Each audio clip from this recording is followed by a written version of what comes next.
Cher public, bonsoir. Chères téléspectatrices, chers téléspectateurs, bonsoir à vous tous. Ce soir, nous aurons comme d'habitude de nombreuses illustrations et nous recevrons deux invités que je vous présenterai en temps voulu. Mais avant toute autre chose, et comme nous en avons bien pris l'habitude, nous allons découvrir notre thème de ce soir en images. Le monde du paraître, la société du tape à l'œil. Les vêtements, de marque s'il vous plaît, la voiture, la maison, le PC, dernier cri. On dira ce que l'on voudra, mais c'est bien cela qui nous permet de paraître aux yeux des autres. Notre société de consommation nous propose toutes sortes de modèles pour nous faire envie et nous faire consommer. Le plus évident est peut-être le monde de la mode, qui présente la norme à suivre pour être quelqu'un de beau, quelqu'un dans le coup. Posséder, paraître, s'afficher, ressembler, et au bout du compte, il devient très difficile d'être soi-même. Au fait, sincèrement, seul avec vous-même, vous vous aimez? Ce soir, nous allons découvrir que nous sommes des œuvres d'art uniques. Je vous parlais tout à l'heure de deux invités.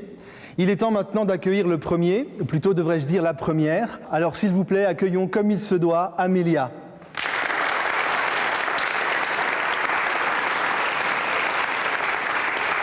Amélia, bonsoir. Bonsoir. Merci d'avoir accepté d'être là ce soir. C'est un plaisir de pouvoir partager ces instants.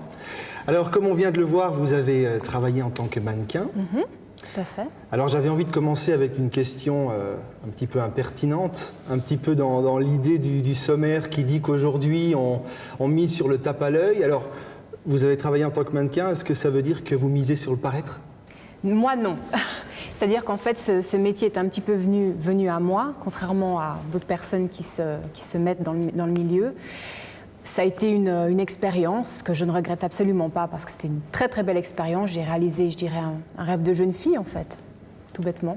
Alors, quand on parle, vous parlez d'un rêve de jeune fille, c'est vrai que c'est le rêve de beaucoup de jeunes filles, probablement d'adolescentes, de devenir un jour mannequin. Et il semblerait, en tout cas les médias le disent parfois, que ça pousse les adolescentes à l'anorexie. Alors, est-ce qu'on doit faire un lien étroit entre le mannequinat et l'anorexie? Hélas, ce lien, on le fait très souvent. C'est dommage, mais c'est un petit peu la vérité. Moi, je pense qu'il faut faire quand même une différence entre une personne anorexique et une mannequin. Je veux dire, on n'est pas anorexique comme en étant mannequin. Je veux dire, il y a quand même une grande différence. Mais maintenant, c'est vrai que c'est un métier qui est très, très difficile. On vous demande d'être au top tout le temps, tout le temps, tout le temps. Maintenant, de là à en gâcher sa vie, voire sa santé, je ne sais pas si c'est... Donc finalement, si on avait un message à faire passer, j'allais dire aux jeunes filles ou aux jeunes garçons qui ont le rêve du mannequinat, on leur dirait c'est un métier où il faut s'astreindre à une hygiène de vie, et de là à en tomber malade, peut-être pas. Exactement, voilà. Pourvu que ce message passe. Espérons. Être mannequin, c'est de manière implicite, être reconnu comme quelqu'un de beau, comme une belle femme. Est-ce que quelque part, quand même, ça n'aide pas à avoir une bonne estime de soi? Oui, oui, bien sûr, ça met en confiance, mais je pense que le physique, c'est complètement éphémère. Je veux dire, aujourd'hui, on est beau, demain, c'est fini. Aujourd'hui, on est au top, demain, on n'entend plus parler de vous. Donc, je pense que c'est important d'avoir des valeurs un petit peu plus importantes, comme la famille, l'entourage, le caractère aussi. Je crois que c'est beaucoup plus important. Vous avez évoqué quelques domaines qui éventuellement sont des éléments, des valeurs sur lesquelles on peut plus solidement s'asseoir. Est-ce que vous pouvez donc un petit peu partager sur aujourd'hui, vous avez arrêté le mannequinat, c'est ça? Tout à fait. Donc, c'est certainement que vous... Alors, vous avez arrêté le mannequinat, alors allons-y. Vous vous aimez toujours? Oui. Je m'aime toujours, c'est important, tant mieux. Je pense que ça commence à partir de là, hein, c'est de se respecter soi-même, de se dire dans la glace qu'on est beau, même si on ne l'est peut-être pas forcément, ou même si on ne l'est pas tous les jours, mais de s'apprécier, c'est ça, de se respecter et de s'accepter aussi. Donc justement parce que vous avez gardé d'autres valeurs. Oui. Et ces valeurs pour vous les plus importantes, ce serait? Aujourd'hui, je dirais que c'est la famille, parce que c'est un entourage qu'on a tout le temps. Maintenant, on a tous aussi nos petites valeurs, je dirais un petit peu futiles, hein, comme une belle voiture, comme vous l'avez dit vous-même, hein, on vit dans un monde où, ma foi, c'est comme ça. Mais je pense que les valeurs les plus riches de maintenant, c'est la famille, c'est l'amour, c'est les amis, c'est la santé. Et ça, je crois que c'est primordial. Merci beaucoup, Amélia, Merci pour ces échanges. Je crois que vous êtes maman entre-temps. Oui, je suis maman d'un petit garçon de 2 mois. Eh bien, alors, je vous propose de regarder ensemble ce que les enfants ont à nous dire sur l'estime de soi. sais pas.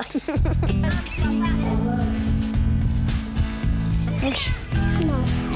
Oui.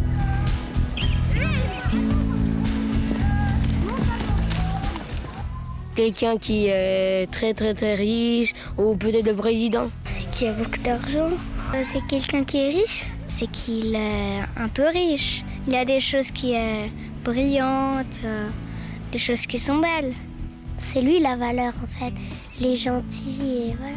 Jésus, il a beaucoup de valeur dans son cœur parce qu'il nous aime.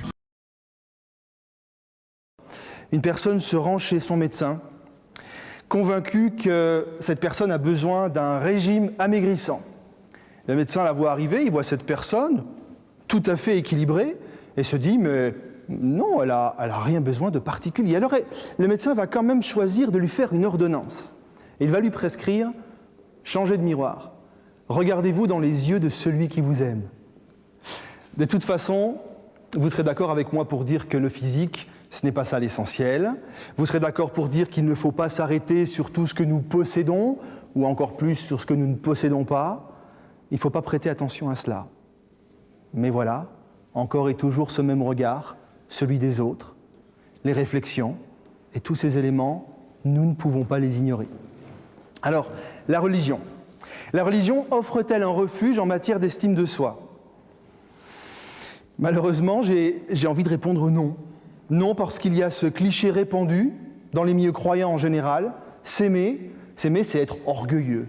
S'aimer, c'est être égocentrique. Il ne faut pas parler d'estime de soi. Le croyant, le chrétien, c'est celui qui aime l'autre.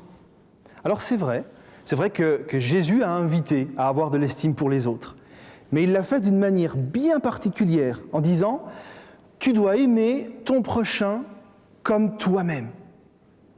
Alors il est difficile d'avoir une saine estime de soi. Je dis saine, parce que c'est vrai qu'on peut aussi s'aimer un peu trop, ça arrive.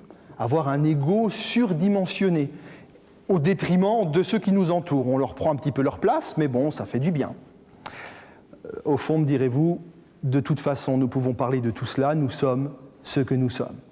Nous devons vivre avec ce que nous sommes, avec cette image de nous, quand bien même elle nous déplaît. Alors nous sommes allés à votre rencontre, nous sommes allés vous rencontrer dans la rue pour voir ce que vous pensez de l'estime de soi. Écoutez plutôt. Oui, je m'aime. Oui, si je ne m'aimais pas, qui j'aimerais en premier. Hein? C'est vrai. Oui, moi je m'aime bien, moi. Il faut avoir un peu d'estime de soi.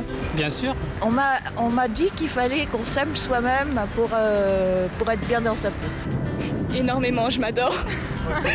Ça dépend des jours. Sans plus, non. Normalement. No comment.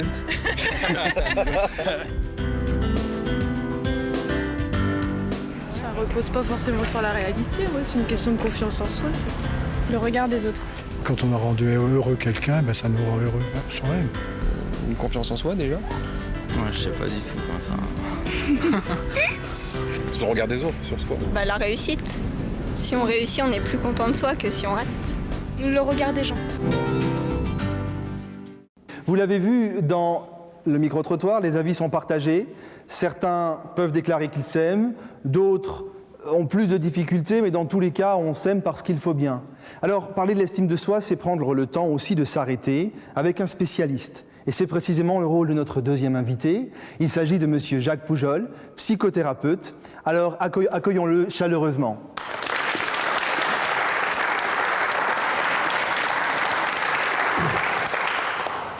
Monsieur Poujol, bonsoir. Bonsoir. Merci d'être avec nous.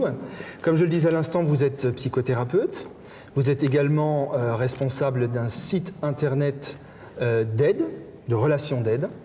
Et d'ailleurs, le site, c'est www.relation-aide.com. C'est bien ça ? Tout à fait. Alors, l'estime de soi. Est-ce qu'il est important, voire peut-être indispensable, essentiel, d'avoir une bonne estime de soi pour le développement de l'individu ?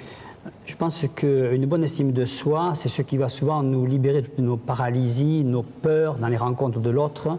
Ce sentiment des fois qu'ont certains de se sentir nuls, de ne pas avoir leur place, de se demander même qu'est-ce qu'ils viennent de faire par ici. Ce qui va nous permettre souvent de sortir du rejet aussi. Hein. Puis ce qui nous permet, je crois, une bonne estime de nous-mêmes, d'avoir une valeur consciente de ce que nous sommes. Alors, comme on le disait, c'est pas d'être narcissique et de croire qu'on est devenu le centre du monde, mais c'est justement de trouver sa vraie place. Et c'est aussi de savoir, peut-être, dans les rapports aux autres, ce qui n'est pas toujours facile quand justement on n'a pas cette image juste de soi-même, de savoir poser des limites aux autres. Parce que des fois, les autres sont un petit peu envahissants, un petit peu contraignants. Et donc, une estime de soi permet de poser ses limites sans se culpabiliser. Je crois aussi qu'au niveau de la gestion de nos émotions, de nos sentiments, ça nous permet d'avoir, je dirais, les bons sentiments au bon moment et de la bonne manière. C'est un monde complexe, le monde des émotions, mais une bonne image de nous-mêmes nous aide certainement vers cela. Puis je dirais encore une chose, c'est qu'une bonne estime de nous permet aussi, et c'est plus difficile des fois, d'affronter la souffrance ou les souffrances de la vie, peut-être de manière plus mature. Ça ne dit pas que ça enlève la souffrance, mais en tout cas, ça va éviter des effets secondaires comme la culpabilité, le sentiment de rejet, le sentiment d'échec. Je crois que pour toutes ces raisons-là, oui. Alors, se sentir accepté, avoir une bonne estime de soi, c'est intéressant et c'est nécessaire, oui. Est-ce que vous pourriez peut-être maintenant nous donner quelques éléments qui peuvent contribuer à l'estime de soi? Bon, il y a le paraître, ok, on en a parlé, oui. Mais d'autres éléments. Alors, moi, je pense que parmi les éléments importants, c'est surtout pendant l'enfance, quel regard a été porté sur nous? Comment ce regard a été ce miroir qui nous a pas trop déformé à ce que nous sommes, mais nous a donné confiance en nous-mêmes, nous a assuré une sécurité affective, matérielle bien sûr aussi. Je crois que quel regard on a porté sur notre corps en tant qu'enfant, sur notre sexe, toutes ces choses-là. Je crois qu'il y a tout un socle ici de croyances sur nous-mêmes qui viennent du regard de nos parents et de nos éducateurs comme cela. Plus tard, ce sera peut-être les camarades de classe et puis les relations sociales, mais ce regard très important de nos parents sur nous. Et je crois qu'on pourrait le résumer avec 3 mots, ce regard de manière générale de nos parents sur nous, qui est le socle de nos croyances sur nous-mêmes. Et 3 mots qui sont à la fois des mots terribles et des mots formidables. Hein. Bien sûr, le premier mot, c'est le mot amour. Comment j'ai été aimé? Comment j'ai pu aimer mes parents, ainsi de suite. Quel type d'amour? Trop d'amour, manque d'amour, désamour. Donc il y a toute ici une échelle d'amour comme ça. Le mot aussi, loi. C'est-à-dire interdit, discipline, règlement. Comment on a mis des limites, ou on n'en a pas mis, ou trop sévère. Et puis le 3e mot, bien sûr, c'est la parole. Quelle parole on a prononcée sur moi? Comment on m'a nommé? Comment on m'a introduit dans la vie? Comment on m'a nommé les autres? Comment on m'a nommé par rapport aux autres? Et dans ce triangle-là, donc de l'amour, de la loi et de la parole, je trouve là le socle de nos croyances plus ou moins justes par rapport à l'estime de soi. Eh bien, merci beaucoup, M. Poujol, pour tous ces éléments. Merci pour ces contributions à notre entretien de ce soir. Merci. Alors, voyons en quoi la Bible peut nous aider. Et pour cela, je vous propose de nous placer sur le registre de l'art. Alors, tout d'abord, nous allons parler de l'artiste. Et il y a de quoi, parce que Dieu lui-même, dans la Bible, se compare à un artiste. En effet, la Bible nous rapporte qu'un jour, Dieu demanda au prophète Jérémie d'aller chez un potier. Alors, Jérémie s'y rendit. Et le potier était en train de travailler sur son tour. Mais le pot qu'il fabriquait avait un défaut. Alors, le potier reforma sa boule d'argile et il recommença un autre pot. À ce moment, Dieu poussa Jérémie à la réflexion. Il lui dit « Est-ce que je ne suis pas capable d'agir avec vous comme ce potier? C'est moi le Seigneur qui vous le déclare, vous êtes dans ma main comme l'argile dans la main du potier. » Et déjà le livre de la Genèse emploie indirectement cette image. L'Éternel Dieu forma l'homme de la poussière du sol. Il insuffla dans ses narines un souffle vital et l'homme devint un être vivant.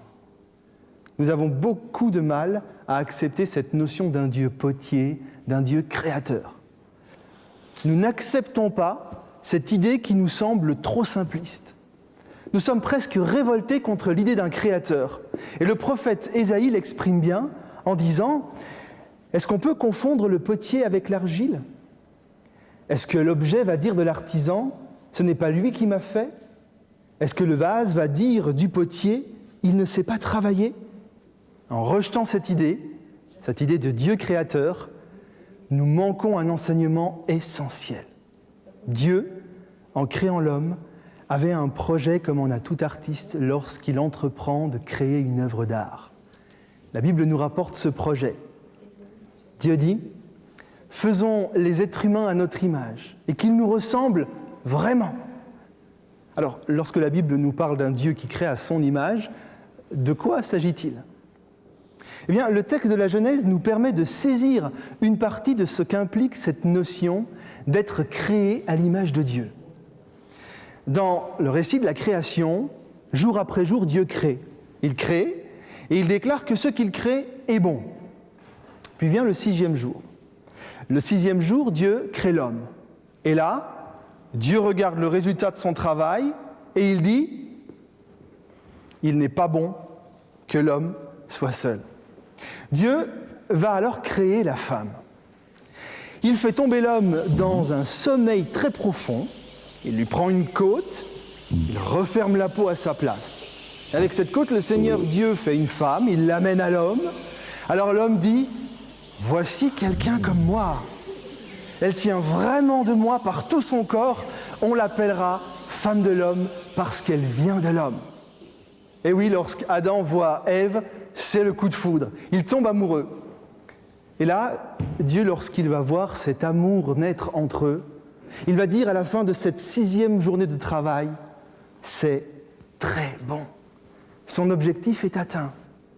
Il est parvenu à créer un être à son image et il se reconnaît en cet être capable d'aimer.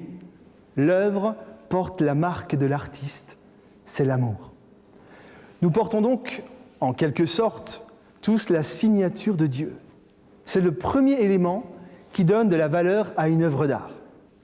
Attardons-nous maintenant un petit peu sur l'œuvre qui est sortie des mains de l'artiste. Le roi David, le roi qui avait vécu à Jérusalem, le roi d'Israël, avait bien compris que nous sommes des œuvres d'art. Et il l'a dit dans un psaume, une chanson en fait, car tous les psaumes sont des chansons. « C'est toi qui as créé ma conscience. C'est toi qui m'as tissé dans le ventre de ma mère, Seigneur. Je te dis merci parce que tu m'as créé. Oui, mon corps est étonnant et très beau. Ce que tu fais est magnifique, je le reconnais. » À bien nous regarder dans la glace, nous pouvons nous demander comment la Bible peut faire une telle déclaration. L'être humain n'est pas une créature si merveilleuse que cela. Pourquoi la Bible dit-elle une pareille chose ? La réponse se trouve dans un texte du prophète Samuel. Alors qu'il est mandaté par Dieu pour trouver le roi d'Israël, Samuel s'interroge sur les critères à retenir. Sur quelle base choisir celui qui sera le roi ? Et Dieu va lui faire cette réponse dans ce texte. « Je ne juge pas comme les êtres humains. Les gens font attention à ce qui se voit, mais moi, je regarde le fond du cœur. » Dieu regarde au plus profond de nous, derrière nos masques, derrière nos apparences. Voilà pourquoi, au regard de la Bible, au regard de Dieu, nous sommes des créatures merveilleuses.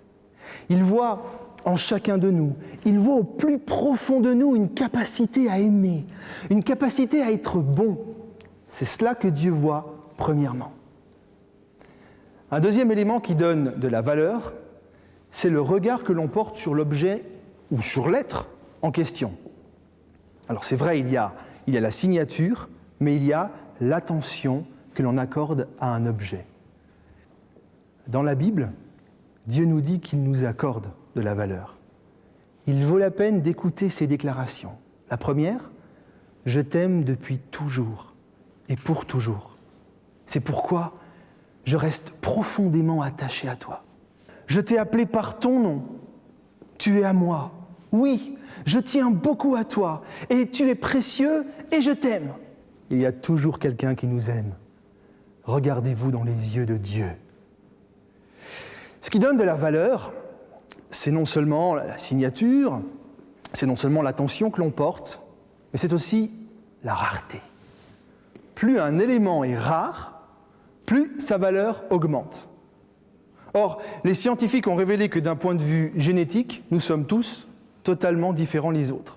Alors c'est vrai qu'au premier regard, ça se voit déjà, mais même jusqu'à nos gènes, nous sommes des êtres uniques. Uniques et donc chers au cœur de Dieu. Mais nous devons aller plus loin. Nous devons faire face à d'autres réalités.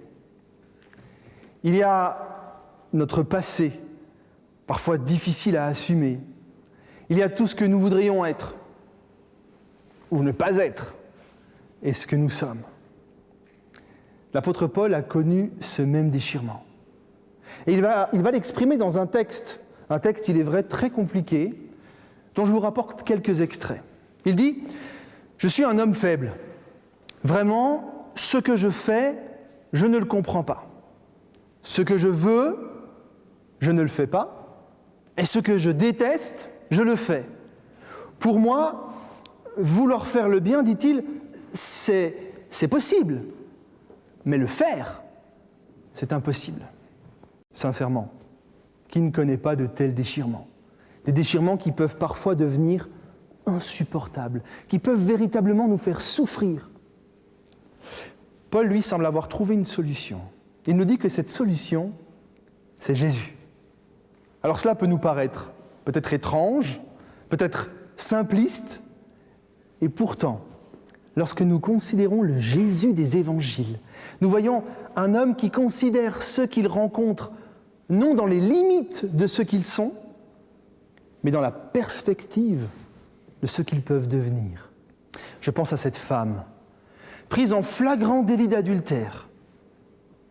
C'est une femme bafouée, utilisée, qui se trouve traînée dans la boue. La seule perspective pour cette femme, ce sont les pierres qui vont s'abattre sur elle pour lui donner la mort. Cette femme a-t-elle mal agi ? Oui, mais ce n'est pas cela. Ce n'est pas cela qui intéresse Jésus. Ce qui intéresse Jésus, c'est de lui offrir la possibilité d'entrer dans une nouvelle vie. Il porte sur elle un regard différent de celui des autres hommes. Il lui propose de se lever, d'aller de l'avant, d'adopter une nouvelle façon de vivre. Jésus va non seulement lui changer la vie, mais il va sauver sa vie. Il y a aussi Zachée, ce collecteur d'impôts, complexé par sa petite taille et qui cherche à écraser les autres en volant leurs biens. À ce petit bonhomme que l'Évangile nous présente perché sur un arbre, Jésus va offrir la grandeur. Il va lui faire découvrir l'immense amour que Dieu a pour lui. Il va lui montrer qu'à l'intérieur de ce petit homme qu'il est, il y a un être véritablement grand qui sommeille. Il y a encore cette autre femme, qui en est à son 6e homme, nous rapporte l'Évangile, une Samaritaine. Elle s'estime si peu qu'elle vit loin de la ville, loin des regards. Elle se cache de tous jusqu'à aller chercher de l'eau, puis à midi, en pleine canicule, une aberration. Et Jésus se présente à elle pour lui donner d'autres perspectives. Il se révèle à elle. Il prend du temps pour elle. Il est celui qui peut changer son quotidien. Et résultat, elle va courir vers la ville pour faire part de ce message aux autres. Fini l'isolement pour elle, elle oublie le mépris des autres, s'ouvre enfin à la vie. Pour vous, pour moi, Jésus a un projet d'avenir à la hauteur de ce que nous sommes, des créatures de Dieu. Rappelons-nous ce qui donne de la valeur à une œuvre d'art. Premièrement, la signature. Or, nous l'avons vu, nous sommes tous signés de l'amour de Dieu. Ensuite, le regard, l'attention que l'on porte à cette œuvre. Et sur ce point-là, Dieu nous dit que nous avons du prix à ses yeux. Enfin, le troisième élément, c'était la rareté. La rareté qui est un élément déterminant. Et nous sommes des êtres uniques. Que pouvons-nous espérer de plus ? Oui, nous sommes des œuvres d'art. Pour nos déchirements, pour tout le décalage qu'il peut y avoir entre ce que nous voulons être et ce que nous sommes véritablement, Jésus est celui qui peut tout changer. Il ne nous enferme pas dans notre situation présente. Il ne nous colle pas une étiquette sur le front. Il nous regarde en fonction de ce que nous pouvons devenir entre ses mains. Il nous invite à tendre vers l'idéal qu'il a pour nous, un idéal bien plus élevé que le nôtre. Et là, une question fondamentale vient immédiatement à l'esprit. Comment ? Comment entrer dans ce beau projet de Dieu pour nous ? Vous connaissez déjà bien le déroulement de notre émission et vous savez qu'elle arrive bientôt à son terme. Alors avant de nous quitter, je vous propose de découvrir ensemble le thème de la semaine prochaine. La loi. Nous la rencontrons tous les jours. Mais est-ce bien nécessaire tous ces interdits ? Des interdits que nous enfreignons tous à notre manière, fatalement. La loi est là partout, sur la route, lorsque nous faisons les courses, au travail, dans tous les domaines de la vie. Alors ajoutez la Bible et tout est en place pour ne plus pouvoir vivre libre. La Bible traite du plus grand sport collectif, la vie. Non pas que la vie ne soit qu'un jeu où certains se contentent de regarder, non. La vie nous pousse à faire face à bien des situations, à bien des difficultés. Tous dans la même galère. La vie est un effort collectif. Collectif parce que nous ne vivons pas seuls sur une île. Dieu a tenu à nous transmettre des conseils pour pratiquer ce sport difficile qu'est la vie. La semaine prochaine, nous découvrirons que nous pouvons vivre mieux grâce à Dieu. Vivre mieux, après tout, pourquoi pas ? Je ne sais pas ce qu'il en est pour vous, mais finalement, personnellement, je ne suis pas si malheureux que cela. Enfin, vivre mieux, je suis toujours preneur. Si c'est votre cas aussi, si vous êtes prêt à améliorer, à embellir votre vie, alors ne manquez pas ce prochain rendez-vous de Cap sur Jésus. Bonne soirée à toutes et à tous et à la semaine prochaine.